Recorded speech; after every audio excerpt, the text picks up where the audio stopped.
It's 93.9 WKYS, Aladdin rocking on your radio. And I have the honor and privilege. I don't even know how to introduce this guy, man. He has so many titles. Author, philanthropist. I guess he's still in politics?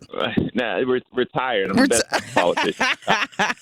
Okay, retired politician. I have Bakari Sellers on the line. How you doing, sir? Man, I'm doing really well, man. I'm a little bit, a little down over the loss of C.T. Vivian and John Lewis, but as I tell you, Aladdin, I'm more blessed than I deserve, to be truthful. You know, it's kind of funny. As I saw the headline break this morning and it said John Lewis died at the age of 80, there's always a part of sadness, but there's part of me that I guess in a sense felt rejoiced because he put in work while he was here. We don't get to see our legends grow old. So for him to have a long, fruitful life, in a sense, there's a sense of happiness. But can you just kind of speak on his legacy and what John Lewis meant to you? Yeah, so you're right. I mean, he comes from a generation where we had a lot of martyrs. Emmett Till, Medgar Evers, Jimmy Lee Jackson, Martin Luther King, Malcolm X, etc. People whose lives were cut short. But he lived 80 years, a full life of service. I mean, how many people can say that they know somebody who was 80 years old, who gave their entire life to somebody else or to others since the age of 15. And right. So, I was very close to John Lewis. My father was very close to John Lewis. It is a very sad day. But I feel some hope. And one, the city of Atlanta, because we know that the city of Atlanta is going to send him home in the best celebration possible. Right. A little nugget that people don't know.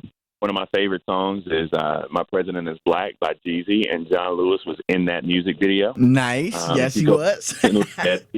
But, when you think about that, he worked so hard from the 1963 March on Washington to get a black president and to receive or be able to help us get some semblance of success that we got.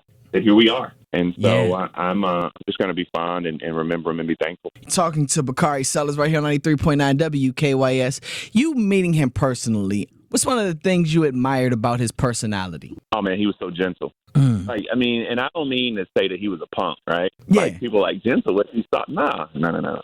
He was so kind, and he was so affable, and he loved everybody. And he made you feel like you were the only one in the room. But it was crazy. So when me and John would talk, it would be, he would call me Little Cleve, like, because my dad is named Cleveland, and they go back to SNCC and the movement back to the 60s. So we would sit there and have a full conversation, and people would gather around, and then we'd just embrace and give each other a big hug. And that's who he was. I mean, he was as kind as they come. He was as gentle as they come.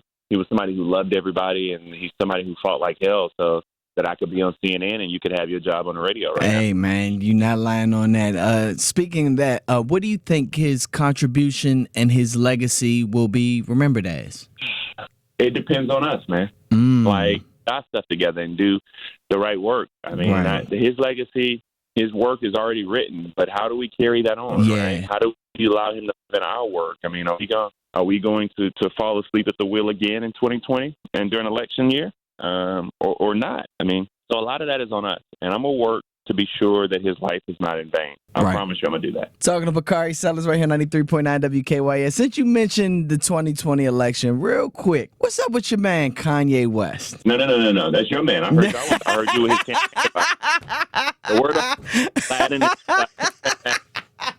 what is going on with Kanye West? This running his birthday party. Let me just tell you, man, Kanye is what happened when Negroes don't read.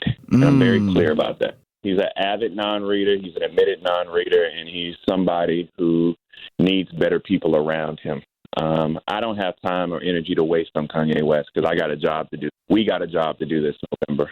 And so we ain't going to lose focus because Kanye wants to sell shoes or sell an album or, do a reality show. We're going to get the work done. Every time I have the chance to crack the mic, I tell people, please don't get distracted by this at all. Please stay focused. Stay focused. We got to stay focused. But that's your boy. I'm going to let you tell. You report back after y'all first campaign meeting. You report back and let us know. Bakari Sellers right here on 93.9 WKYS. When can we catch you on CNN? Man, I'm on all the time, man. I've been on all week. I will be on again Monday morning and Monday evening. And then you can pick up my book, My Vanishing Country, anywhere books are sold. So thank you so much for your support. And, forward to seeing you in studio next time. No, likewise, man. Thank you for everything that you do for us. Oh, for sure. Always. Thank you for being that voice on CNN, man, because we need it. Always. Thank you, brother. Bakari Sellers right here on 93.9 WKYS.